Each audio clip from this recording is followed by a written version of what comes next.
नित्यानन्दकरी वराभयकरी सौन्दर्यरत्नाकरी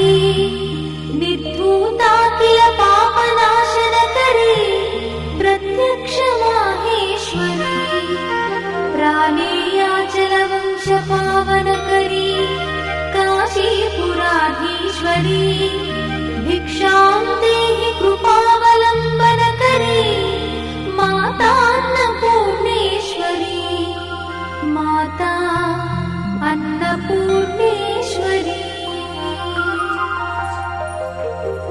नानारत्नविचित्रभूषणकरी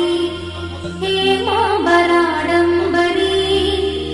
मुक्ताहारविलम्बमानविलसत्कक्षोजकुम्भाकरी काश्मीरागरुवासिताङ्गरुचिरे Kashipura